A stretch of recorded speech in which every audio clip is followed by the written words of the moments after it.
மஹிந்தவை குறிவைக்கும் அரசாங்கம் ஜனாதிபதிக்கு பகிரங்கமாக விடுக்கப்பட்டுள்ள சவால். அரசு ஊழியர்களுக்கு வெளியான மகிழ்ச்சி தகவல். யாழில் கடவுச்சீட்டு அலுவலகம் ஜனாதிபதியின் தீர்மானம். மூடப்படும் அபாயத்தில் துணை அஞ்சல் அலுவலகங்கள். மதுபான சாலைகளுக்கு பூட்டு வெளியான அறிவிப்பு. உள்ளூராட்சி மன்ற தேர்தல் நடைபெறுமா வெளியானது அறிவிப்பு. பிரபல வர்த்தகர் ஹரி ஜெயவர்தன காலமானார். நாட்டிற்கு வரவுள்ள புதிய வாகனங்கள். பாவித்த வாகனங்களின் விலையில் மாற்றம். உயிர்த்த ஞாயிறு குண்டுவெடிப்பு. இன்று அரசை அதிர வைப்பேன் எச்சரிக்கும் கம்மன்பில. மஹிந்தவின் பாதுகாப்பை வலியுறுத்தும் ரணில் தரப்பு. புலிகளின் ஆதரவாளர்களையும் புலம்பெயர் அமைப்புகளையும் திருப்திப்படுத்துவதற்காகவே முன்னாள் ஜனாதிபதி மஹிந்த ராஜபக்ச அரசாங்கம் பழி வாங்குகின்றது என்று ஸ்ரீலங்கா பொதுஜன பெரமுனவின் பொதுச் செயலாளர் சாகர காரியவசம் தெரிவித்துள்ளார். அனுராதபுரத்தில் நேற்று கிராமத்துக்கு கிராமம் மக்கள் சந்திப்பை ஆரம்பித்து வைத்ததன் பின்னர் ஊடகங்களுக்கு கருத்து தெரிவிக்கையிலேயே மேற்கொண்டவாறு குறிப்பிட்டுள்ளார். அவர் மேலும் தெரிவித்ததாவது, முன்னாள் ஜனாதிபதி மஹிந்த ராஜபக்ச அரச இல்லத்திலிருந்து வெளியேறுமாறு ஜனாதிபதி உட்பட அமைச்சர்கள் சிறுபிள்ளைத்தனமாக பேசுகின்றார்கள். ஆனால் இதுவரையில் மஹிந்த ராஜபக்சவை அரசு இல்லத்திலிருந்து வெளியேறுமாறு அரசாங்கம் உத்தியோகபூர்வமான கடிதத்தை அனுப்பவில்லை. முடிந்தால் உத்தியோகபூர்வ அறிவிப்பை எழுத்து மூலமாக விடுக்க வேண்டும் என்ற சவாலை அரசாங்கத்திடம் முன்வைக்கின்றேன். புலிகளின் ஆதரவாளர்களையும் புலம்பெயர் அமைப்புகளையும் திருப்திப்படுத்துவதற்காகவே முன்னாள் ஜனாதிபதி மஹிந்த ராஜபக்சவை அரசாங்கம் பழிவாங்குகின்றது. ஏனைய ஜனாதிபதிகளுடன் முன்னாள் ஜனாதிபதி மஹிந்த ராஜபக்சவை ஒப்பிட முடியாது. தேசிய மக்கள் சக்தி பொய் மற்றும் வெறுப்பை மாத்திரம் பிரதான கொள்கையாக முன்னிலைப்படுத்தி ஆட்சிக்கு வந்தது.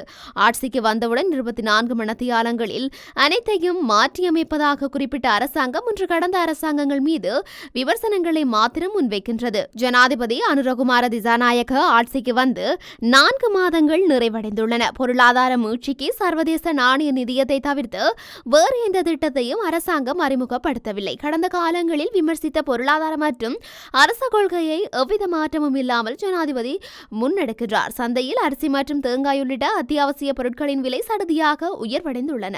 மக்களின் அடிப்படை பிரச்சினைகள் பற்றி அரசாங்கம் கவனம் செலுத்தவில்லை. மாறாக முன்னாள் ஜனாதிபதிகளின் பாதுகாப்பை குறைத்து அரசு இல்லங்களை மீளப் பெறுவதற்கு நடவடிக்கை எடுக்கப்பட்டுள்ளது என கூறியுள்ளார். அரசு சேவை சம்பள உயர்வுக்காக எதிர்வரும் வரவு செலவு திட்டத்தில் 90 பில்லியன் ரூபாவை ஒதுக்க முடிவு செய்யப்பட்டுள்ளதாக பொதுமக்கள் பாதுகாப்பு மற்றும் நாடாளுமன்ற விவகார அமைச்சர் ஆனந்த விஜயபால தெரிவித்துள்ளார். தம்புத்தேகம பகுதியில் நேற்று நடைபெற்ற வைபவம் ஒன்றின் போதே அவர் மேற்கொண்டவாறு குறிப்பிட்டுள்ளார். மேலும் அரசு சேவையில் மாற்றத்தை ஏற்படுத்தும் வகையில் எதிர்காலத்தில் பல நடவடிக்கைகள் எடுக்கப்பட உள்ளதாகவும் ஆனந்த விஜயபால தெரிவித்துள்ளார். இதேவேளை எதிர்வரும் வரவு செலவு திட்டத்தில் அரசு ஊழியர்களின் சம்பளம் அதிகரிப்பு செய்யப்படும் என நிதி அமைச்சக வட்டார தகவல்கள் தெரிவிக்கின்றன. இதன் அடிப்படையில் தற்போதுள்ள சம்பள அளவுகளின்படி ரூபா 7,500 முதல் ரூபா 10,000 வரையிலான தொகை அடிப்படை சம்பளத்தில் சேர்க்கப்பட உள்ளதாகவும் குறிப்பிடப்படுகின்றது.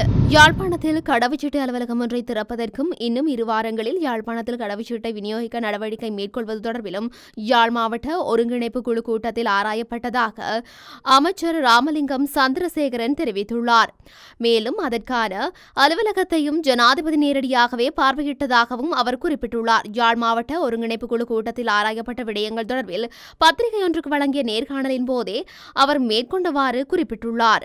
யாழ் மாவட்டத்துக்கான அபிவிருத்திகள் தொடர்பில் ஆராய்வதற்கும் அபிவிருத்தி நடவடிக்கைகள் தொடர்பாக கலந்துரையாடும் வகையிலும் ஜனாதிபதியின் யாழ் விஜயம் அமைந்திருந்தது. அதன்படி யாழ் மாவட்டத்தில் மேற்கொள்ளப்பட வேண்டிய அபிவிருத்திகளை ஆராயும் வகையிலும் யாழ் மாவட்ட ஒருங்கிணைப்பு குழு கூட்டத்தில் அவர் கலந்து கொண்டிருந்தார். இக்கூட்டத்தில் பல முடிவுகள் எடுக்கப்பட்டன. விசேடமாக யாழ் மாவட்டத்தில் அனைத்து வீதிகளையும் புனரமைப்பதற்கான நடவடிக்கைகளை மேற்கொள்ள வேண்டும். அதற்கு தேவையான நிதியினை வழங்குவதாகவும் ஜனாதிபதி உறுதியளித்தார். அத்துடன் கடத்தொழில்துறை, விவசாயம் மற்றும் குடிநீர் வழங்கும் திட்டம் தொடர்பிலும் கவனம் செலுத்தப்பட்டது.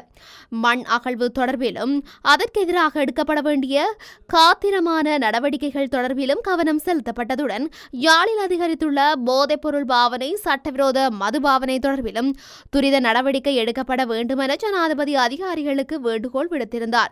ராணுவத்தின் வசமுள்ள காணிகளை படிப்படியாக விடுவிப்பதற்கு ஏதுவான தீர்மானங்களும் முடிவுகளும் கூட இதன்போது எடுக்கப்பட்டதாக குறிப்பிட்டுள்ளார். இலங்கை அஞ்சல் மற்றும் தொலைத்தொடர்பு சேவைகள் சங்கத்தின் தலைவர் சிந்தக பண்டார துணை அஞ்சல் அலுவலகங்கள் மூடப்படும் அபாயத்தை எதிர்கொள்கின்றன என்று தெரிவித்துள்ளார். போதுமான அரசு நிதி இல்லாததால் அந்த அலுவலகங்களில் பல மூடப்படும் கடுமையான நெருக்கடியை எதிர்கொள்கின்றன எதிர்கொள்கின்றன என்று பண்டார கூறினார். நகர்ப்புறங்களில் அமைந்துள்ள துணை தபால் நிலைய கட்டடங்களுக்கு மாத வாடகையாக ரூபா 1500 கிராமப்புறங்களில் ரூபா 750 அரசு வழங்கும் என்றார். இவ்வளவு விலைக்கு வாடகை கட்டிடத்தை கண்டுபிடிப்பது சாத்தியமில்லை என்று அவர் வலியுறுத்தினார். அதிகாரிகள் தங்கள் தண்ணீர் மற்றும் மின்சார கட்டணங்களையும் செலுத்த வேண்டியிருப்பதால் இந்த நிலைமை மோசமடைந்ததாக பண்டார கூறினார். நாடு முழுவதும் 3410 துணை தபால் நிலையங்கள் அமைந்துள்ளதாகவும் அவற்றில் 3351 தற்போது செயல்பட்டு வருவதாகவும் அவர் தெரிவித்துள்ளார். அதன்படி நாடு முழுவதும் 59 துணை தபால் நிலையங்கள் ஏற்கனவே மூடப்பட்டுள்ளதாக அவர் கூறினார்.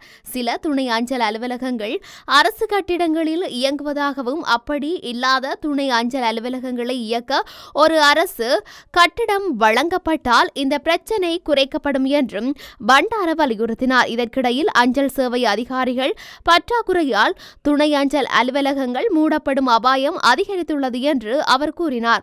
முழு அஞ்சல் சேவையிலும் அங்கீகரிக்கப்பட்ட ஊழியர்களின் எண்ணிக்கை 27,372 என்றாலும் தற்போது 21,372 பேர் மட்டுமே பணியில் உள்ளனர் என்று சிந்தக பண்டார மேலும் தெரிவித்துள்ளார். நாடளாவிய ரீதியில் உள்ள அனைத்து மதுபான சாலைகளும் மூடப்படவுள்ளதாக மதுவரி திணைக்களம் தெரிவித்துள்ளது. 77வது சுதந்திர தினத்தை முன்னிட்டு இவ்வாறு அனைத்து மதுபான சாலைகளும் நாளை மூடப்படவுள்ளது. இலங்கையின் 77வது சுதந்திர தின பிரதான நிகழ்வுகள் நாளை கொழும்பு சுதந்திர சதுக்கத்தில் ஜனாதிபதி அனுரகுமார திசாநாயக்கவின் தலைமையில் வெகு விமர்சையாக கொண்டாடப்படவுள்ளது. இம்முறை பொதுமக்கள் அதிகமாக பங்கேற்கக்கூடிய கொண்டாட்டமாக சுதந்திர தின நிகழ்வுகள் இடம்பெறவுள்ளன. நாட்டின் கௌரவத்தை மேலோங்க செய்யும் வகையில் சுதந்திர தின நிகழ்வுகள் வெகு விமர்சையாகவும் அதேவேளை செலவுகளை கட்டுப்படுத்தும் வகையிலும் நடத்தப்படவுள்ளமை குறிப்பிடத்தக்கது.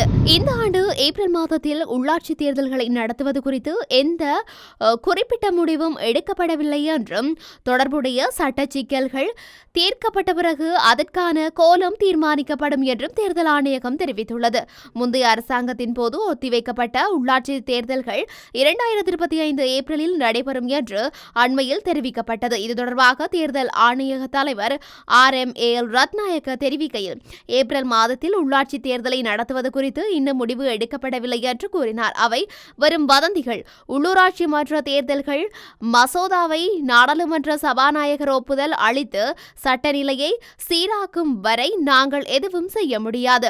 இதற்கிடையில் அரசாங்கத்தால் நாடாளுமன்றத்தில் சமர்ப்பிக்கப்பட்ட உள்ளூர் அதிகார சபை தேர்தல்கள் மசோதாவின் சில பிரிவுகளில் அரசியலமைப்பு சட்டத்தை எதிர்த்து தாக்கல் செய்யப்பட்ட மனுக்களின் விசாரணையை உச்சநீதிமன்றம் கடந்த வாரம் முடித்தது.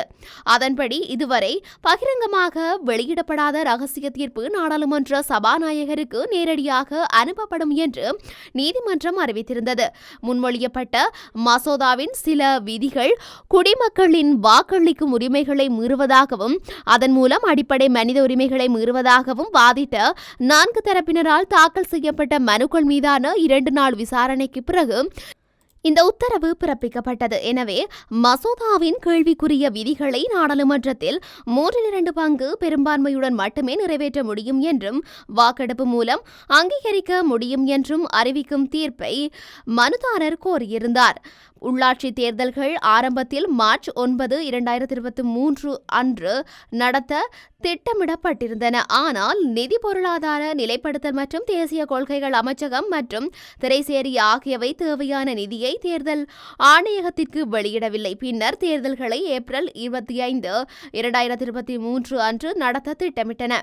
அந்த நேரத்தில் கூட நிதி விடுவிக்கப்படாததால் தேர்தல் ஆணையகம் மீண்டும் தேர்தலை காலவரையறையின்றி ஒத்திவைத்தது. சமீபத்தில் உச்ச நீதிமன்றம் பிறப்பித்த மற்றொரு தீர்ப்பு உள்ளாட்சி தேர்தலை விரைவில் நடத்த தேர்தல் ஆணையத்தை அறிவுறுத்தி இருக்கின்றது. பிரபல வர்த்தகர் ஹரி ஜெயவர்தன தனது 82ஆம் வயதில் காலமானார். தென் ஹெரால்ட் ஸ்டேஷன் ஜெயவர்தன எனப்படும் ஹரி ஜெயவர்தன இலங்கையின் பிரபல வர்த்தகரும் தொழில் முயற்சியாண்மையாளரும் ஆவார் என்பது குறிப்பிடத்தக்கது. 1942ஆம் ஆண்டு ஆகஸ்ட் மாதம் 17ஆம் தேதி ஜாஎல பிரதேசத்தில் ஹரி ஜெயவர்தன பிறந்தார். மெல்ஸ்டா கோர்ப் நிறுவனத்தின் தலைவராகவும் டென்மார்க்கிற்கான கௌரவ கொன்சோல் அதிகாரியாகவும் கடமையாற்றியுள்ளார். இலங்கையின் கூட்டாண்மை கலாச்சாரத்தை கட்டமைப்பதில் ஹரி ஜெயவர்தனவின் பங்களிப்பு முக்கியமானது என்பதும் குறிப்பிடத்தக்கது. இலங்கையின் செல்வந்தர்களில் ஒருவராக ஹரி ஜெயவர்தனவை போர்பஸ் சஞ்சிகை அடையாளப்படுத்தியிருந்தது என்பதும் குறிப்பிடத்தக்கது. DCSL மற்றும் எய்ட்கன் ஸ்பென்ஸ் போன்ற நிறுவனங்களில் தலைவராக ஹரி ஜெயவர்தன கடமையாற்றியுள்ளார். இன்னும் 2 அல்லது 3 வாரங்களில் புதிய வாகனங்கள் நாட்டிற்கு இறக்குமதி செய்யப்பட்டவுடன் பாவித்த வாகனங்களின் விலை 10 முதல் 15% வரை குறைவடையும் என இலங்கை வாகன இறக்குமதியாளர்கள் சங்கத்தின் தலைவர் பிரசாத் மானகே தெரிவித்துள்ளார். குறிப்பிட்ட சில வாகனங்களின் விலைகள் அதிகரிக்கவுள்ள அதேவேளை ஏனைய வாகனங்களின் விலைகள் குறைவடையும் என அவர் குறிப்பிட்டுள்ளார். 3 வருடங்கள் பழமையான ஜீப் மற்றும் கார், 4 வருடங்கள் பழமையான வேன்கள் மற்றும் 5 வருடங்கள் பழமையான பேருந்து மற்றும் லொரிகளை இறக்குமதி செய்ய அரசாங்கம் தீர்மானித்திருப்பதை அவர் சுட்டிக்காட்டியுள்ளார். அத்துடன் சொகுசு வரி, இயந்திர செயற்திறன் மீதான வரி, சுங்கவரி மற்றும் வட்வரி ஆகிய வரிகள் வாகனங்கள் மீது விதிக்கப்படும் என மானகே தெரிவித்துள்ளார். எவ்வாறாயினும் புதிய சுசுகி வேகன் ஆர் கார் ஒன்றின் விலை 70 முதல் 72 லட்சத்திற்குள்ளும் ஏனைய வேகன் ஆர் கார்களின் விலை 60 லட்சம் முதல் 70 லட்சத்திற்குள்ளும் காணப்படும் என அவர் குறிப்பிட்டுள்ளார். மேலும் சுசுகி ஆல்டோ கார் ஒன்றின் விலை 35 லட்சம் முதல் 50 லட்சத்திற்குள் காணப்படும் என அவர் தெரிவித்துள்ளார். உயிர்த்த ஞாயிறு தாக்குதலுக்கு மூளையாக செயல்பட்டவர்களை தேடி வருவதாக அரசாங்கம் கூறும் பொய் தொடர்பில் இன்றைய தினம் நாட்டுக்கு அம்பலப்படுத்தப்படவுள்ளதாக பிவிதுர்கல உரிமையவின் தலைவரும் முன்னாள் நாடாளுமன்ற உறுப்பினருமான உதய கம்மன்பில தெரிவித்துள்ளதாக தென்னிலங்கை ஊடகம் ஒன்று செய்தி வெளியிட்டுள்ளது. உயிர்த்த ஞாயிறு தாக்குதலுக்கு மூளையாக செயல்பட்டவரை தேடி வருவதாக பொய்யை எழுதிய அரசாங்கம் உள்ளாட்சி தேர்தலை குறிவைத்து நாடகம் நடத்த தயாராகி வருகின்றது. இது தொடர்பில் சகல ஆதாரங்களுடனும் இன்றைய தினம் விசேட அம்பலப்படுத்தப்படவுள்ளது. அந்த வகையில் இன்றைய தினம் பிவிதுர்கல உரிமைய கட்சியின் தலைமையகத்தில் விசேட ஊடகவியலாளர் சந்திப்பொன்றை நடத்தி அவர் இதனை வெளிப்படுத்தவுள்ளதாக தெரிவிக்கப்படுகின்றது. இதேவேளை உயிர்த்த ஞாயிறு தாக்குதல் குறித்து சேனல் 4 அலைவரிசைக்கு தகவல்களை வழங்கிய ஆசாத் மௌலானா என்றழைக்கப்படும் மொஹமட் மஹிலார் மொஹமட் ஹான்சீர் மேலும் தகவல்களை வழங்க தயாராக உள்ளதாக சிரேஷ்ட போலீஸ் அதிகாரி ஒருவர் தெரிவித்துள்ளார். எனினும் ஆசாத் மௌலானா நாடு திரும்புவது தொடர்பில் உறுதியான தீர்மானம் எதனையும் இதுவரை எடுக்கவில்லை என காவல்துறையினர் குறிப்பிட்டுள்ளனர். இந்த நிலையில் ஆசாத் மௌலானா அரசியல் தஞ்சம் கோரி வெளிநாடுகளில் தங்கியுள்ளார். ஆசாத் மௌலானா சுயவிருப்பின் பேரில் நாடு திரும்பி தாமாக முன்வந்து உயிர்த்த ஞாயிறு விசாரணைகளுக்கு ஒத்துழைப்பு வழங்க தயாராகவிருப்பதாக சட்ட வல்லுநர்கள் தெரிவித்துள்ளனர். முன்னாள் ஜனாதிபதிகளின் பாதுகாப்பினை மலினப்படுத்த வேண்டாம் என முன்னாள் அமைச்சர் வஜிர அபேவர்தன தெரிவித்துள்ளார். முன்னாள் ஜனாதிபதிகளின் பாதுகாப்பு குறித்து தீர்மானங்களை எடுக்கும்போது அரசாங்கம் மிகுந்த அவதானத்துடன் செயல்பட வேண்டும் என குறிப்பிட்டுள்ளார். காலியில் நடைபெற்ற நிகழ்வு ஒன்றில் பங்கேற்று உரையாற்றிய போது அவர் இதனை தெரிவித்துள்ளார். கடந்த காலங்களில் அரசு தலைவர்கள் அகால மரணங்களை எதிர்நோக்க நேரிட்டதாக தெரிவித்துள்ளார். இதன் காரணமாகவே பிரபுக்களின் பாதுகாப்பு அமைச்சிடம் அரசியல் சாசனத்தின் பிரகாரம் ஒப்படைக்கப்பட்டுள்ளது என அவர் குறிப்பிட்டுள்ளார். இந்த அரசாங்கம் முன்னாள் ஜனாதிபதிகளுக்கு வழங்கும் பாதுகாப்பு தொடர்பில் கேள்வி எழுப்பப்பட்டுள்ளதாக தெரிவித்துள்ளார். குறிப்பாக மஹிந்த ராஜபக்ச நாட்டில் 30 ஆண்டுகளாக நீடித்து வந்த போரை முடிவுக்கு கொண்டு வந்த தலைவர் என வஜிர அபேவர்தன சுட்டிக்காட்டியுள்ளார்.